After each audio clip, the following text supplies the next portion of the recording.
Geçiyor önümde sirenler içinde, aheller üstünde, çiçekler içinde.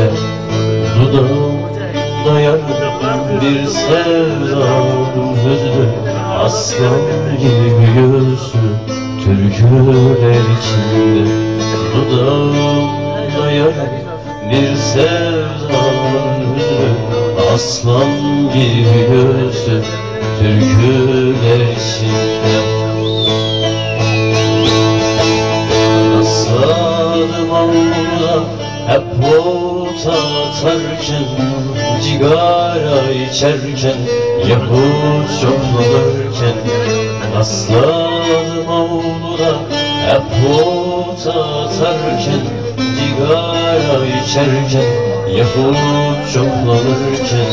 Kimseyle konuşmaz, dal gibi titrendi, çocukça sevdi çiçeği sularken.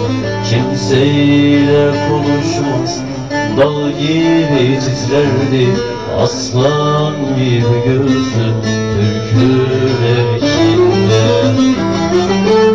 Diyarbakırlıymış adı Bahtiyar, suçu saz çalmakmış öğrendiğim kadar. Diyarbakırlıymış adı Bahtiyar, suçu saz çalmakmış öğrendiğim kadar. Geçiyor önümden gül yüzlü Bahtiyar, yaralandığım yerde kalan sazı kadar. Geçiyor önümden gül yüzlü Bahtiyar, yaralandığım yerde kalan sazı kadar.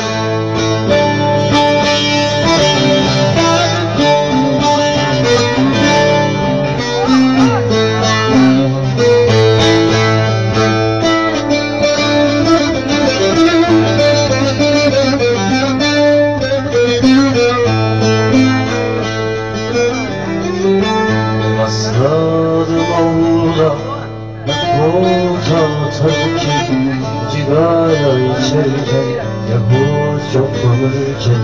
Rastladım avluda hep ota atarken, cigara içerken, yahut çoklanırken. Ne yapsa neyse üstüne gitmişler, mavi gökyüzünü ona dar etmişler.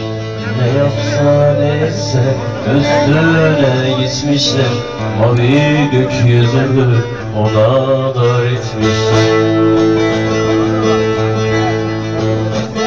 Gazetede çıkmış 3 satır yazıyla, uzamış sakalı çatlamış sazıyla. Gazetede çıkmış 3 satır yazıyla, uzamış sakalı çatlamış sazıyla.